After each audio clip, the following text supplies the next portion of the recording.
Hi guys, and welcome back to the channel. Today I thought we'd do something fun and look at some Finnish sayings and figure out what they mean in English and if there's any history to the sayings, where they came from, why are they so funny. I'll be basing this on a book by Karoliina Korhonen. She actually has a few books in a similar style where she looks at typical Finnish stereotypes, Finnish culture. This one is on Finnish sayings, and she kind of illustrates them in a funny way and tries to explain the Finnish mentality and the Finnish culture through her books. This book has about 100 sayings, so I'm not going to go through them all in this one sitting. I'll split it up into a few parts so then you can follow along as we get through this book together. The way that the book is set up is you'll see this kind of picture for all of the sayings. On the very top, you'll see the saying in Finnish, which I'll read out loud to you. And then there's the literal translation right below it, as well as a picture illustrating that literal translation. And then on the bottom of the picture, then there's the actual definition or explanation for what the saying means. And some of these are really funny. They don't make any logical sense. They're just sayings like in many languages. I'll try to give you a little bit of background if I know any where the saying came from. I'll also comment whether I've actually heard it myself. I don't think I've heard all of the sayings in Finnish, even though I'm originally from there. I'll pop up each picture here for easy reference so I don't have to show you while I'm reading it from the book. So let's get started. Alright, so the first saying is Boskaton. And Boskaton literally means to be cheekless. And I was doing a little bit of research on this saying, and I even asked my husband, I was like, cheekless, where does that saying come from? And he didn't know either. Then I did some research online. We'll get to the actual meaning of it in just a few seconds, but online it said that poski, which means cheek in Finnish, it can also mean the shoulder of the road, like the side of the road. And somehow the history of the word dates back to meaning that a road would be made without a shoulder, and that's where it could come from. Anyway, so before I reveal the meaning, comment below what you think cheekless could mean. And now let's take a look at the real definition. So the real definition is for something to be nonsensical, big, or unbelievable. So that's what cheekless means. I wouldn't have guessed what that means if I didn't know what it means from just hearing it in Finland. So that was the first one. For someone or something to be cheekless, it's big or unbelievable. So on to the next one. The next one is takertua lillukan varsiin, and it's a very long word. And the literal translation is to get stuck on stone bramble stalks. This one, I think you might be able to kind of figure out what it could mean from the picture. You can see in the picture, you can see this guy whose feet are stuck in the bramble stalks, so maybe that can give you a little bit of a hint. If we take a look at the real definition, it's to pay attention to non-essential details. I would say a better translation even would be to get stuck on non-essential details, like the guy is getting stuck in the picture. And I was trying to think what could be a similar saying in English, for example, and the best one that I could think of was that you can't see the forest from the trees. So really just to not focus at all on the big picture, but really to get stuck in the details. So can you come up with a similar saying? Let me know. But that was what I came up with when I read this one. The next one is ei tässä jäniksen selässä olla, which means we're not sitting on a rabbit's back. In the picture you see a guy literally sitting on the back of a rabbit's back, and if we take a look at the real definition, it means to not be in a hurry. And I don't know, I know there's not like a similar saying in English or like about sitting on a rabbit's back, but it somehow makes sense. You know, rabbits run fast. If you would try to be hanging on to a rabbit's back, you might be in a bit of a hurry. And then I was trying to think if there's a similar saying, because I could have sworn that there was a saying like not to be on the back of a hare or something in English, because it just sounded so familiar to me, but I couldn't find anything. The closest saying in English that I could think of was Rome wasn't built in a day, which is actually also a saying in Finnish. Rome wasn't built in a day, but that was the closest I could find for something that you're not in a hurry, take your time, just slow down. So that was that one. The next one is sillä sipuli, and the way the author has translated it for the literal translation is that's an onion. And you see the guy there in the picture holding an onion. But I don't know, I don't agree with the literal translation, because if you literally translate that's an onion in Finnish, it would be se on sipuli. And the saying is sillä sipuli. And I would rather literally translate it to that makes an onion. But I don't know, Finnish is not always my strongest language, and you can translate things in many different ways. And come on, this is a saying, so I guess that doesn't really matter. But anyway, sillä sipuli, guy holding an onion. I don't think you would be able to guess what this really means. It's really absurd, but it means, if someone says sillä sipuli, it means that something is done, something's completed, that's it. And for this one, I couldn't really find a similar saying in English. I was trying to think like, oh, that's the way the cookie crumbles, but that's a different kind of connotation. The cookie crumbling means more like something has happened, maybe something negative has happened, and that's just the way it is. This one is more like end of discussion. Sillä sipuli, like a mom could say, you're going to bed right now, and sillä sipuli, it means we're done discussing, you're going to bed, something like that. So that's the onion one.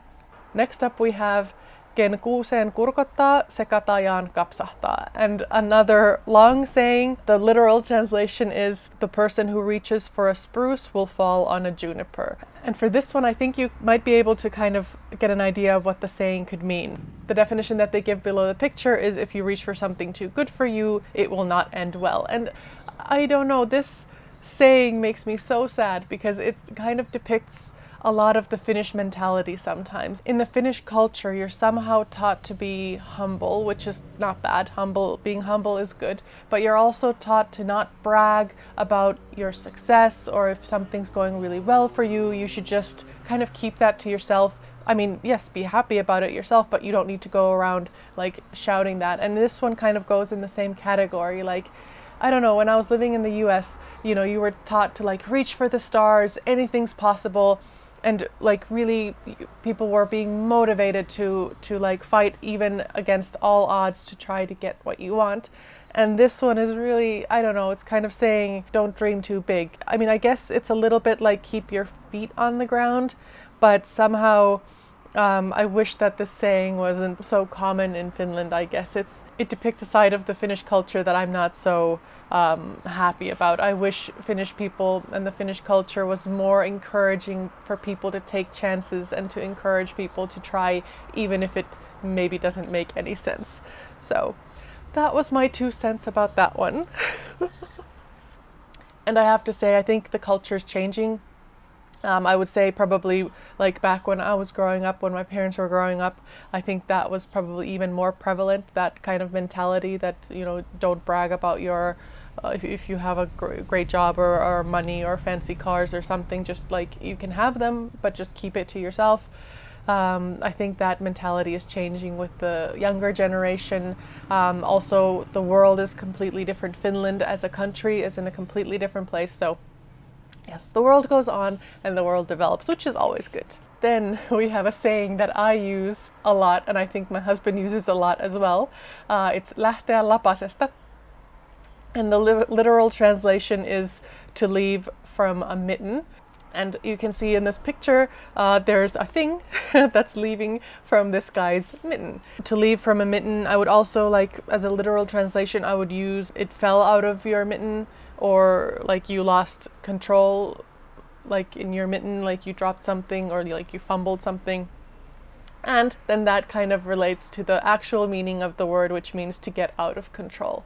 And this saying can be either positive or negative. So let's say you were having a party with your friends and you drank just a little too much. You can say that the evening lähti lapasesta, and it means that like the evening got out of control a little bit. But it can also be like a negative connotation. But I would say this saying is used by people when they did something and they just went a little bit too far on accident, usually a positive connotation. I really like this one, and I almost think there has to be a similar saying in English, but for at the moment at least, I can't think of one. Let me know if you can think of something similar in English or then even in other languages. Let me know down below. The next one is näyttää närhen munat, and it literally means to show a jay's egg. So then you see this little Finnish guy pointing at a nest with some jay's eggs. This one again, I don't think you'd be able to guess the real meaning necessarily just by looking at the picture and the literal translation. If we take a look, it means to put one in one's place or to teach a lesson. So this one could, for example, be used if someone tells you, oh, that's not possible, then you can say, oh, well, I'll show you the jay's eggs. Like, I'll prove you wrong.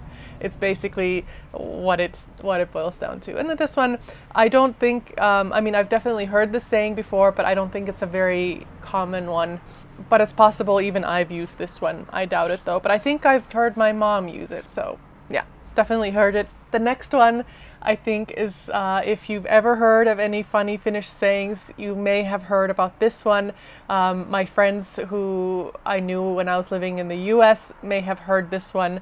It's helppo nakki, and the literal translation is easy frankfurter. I would rather translate it as easy wiener.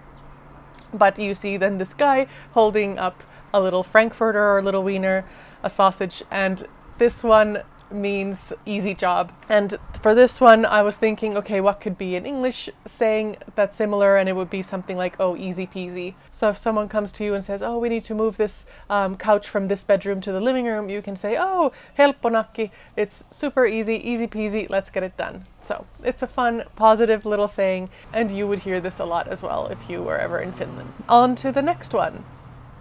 So next we have tulla puskista, and it means literally to come out of the bushes. And for this one actually, I was sure that we have that saying in English as well. Then I was doing some research and I couldn't find it. So I'm pretty sure that I have said in English that something came out of the bushes. So I apologize to anyone who ever looked at me weird, like, what does she mean? But I think you can also kind of guess what this saying might mean, for something to come out of the bushes. Here you see the little guy with his head popping out of the bushes, and if we look at the real translation, it means for something to happen completely unexpectedly. And that kind of makes sense. Then I was thinking, okay, there might not be a saying to come out of the bushes in English, but there is for something to come out of the blue or to come out of left field, something like this. So very similar type of saying. Let me know if you've heard someone other than me say that something came out of the bushes, because I'm sure I've heard someone say that also in English, but when I was Googling it, yeah, didn't find anything. So maybe I've just like taken that saying from Finnish and just translated it and used it in English. I don't know, but let me know. Then the last one for today will be menee yli hilseen. And this one literally translates to something goes over the dandruff. And there in the picture you can see the arrow which goes over the guy's head and over the dandruff. So I kind of just said it myself. I think you can kind of understand it from the picture and from the saying, or at least make a very good guess. So it means something is too hard to understand. So there, again, a similar saying in English would be for something to go over someone's head. Very similar saying. Finns refer to dandruff and the English saying refers to the head, but yeah, all the same. So something goes over the dandruff means it goes over someone's head and they don't understand. So those were the first 10 sayings out of this book. I think we'll leave it at that today. I'm going to continue doing this series until we get through this book, and we have plenty to go. We did 10 today. There's around 100 in total, so we have plenty of more Finnish sayings and Finnish culture to learn about. I think this is really fun. So far, the 10 sayings that we had today, I've heard of them all, and I've probably used the majority of them, probably not all, but we'll continue. I'm sure there will be some in the book that I even won't know or I haven't heard of. So I hope you join me again for the next episode in this series. Until then, I'll see you back on the channel. Bye guys.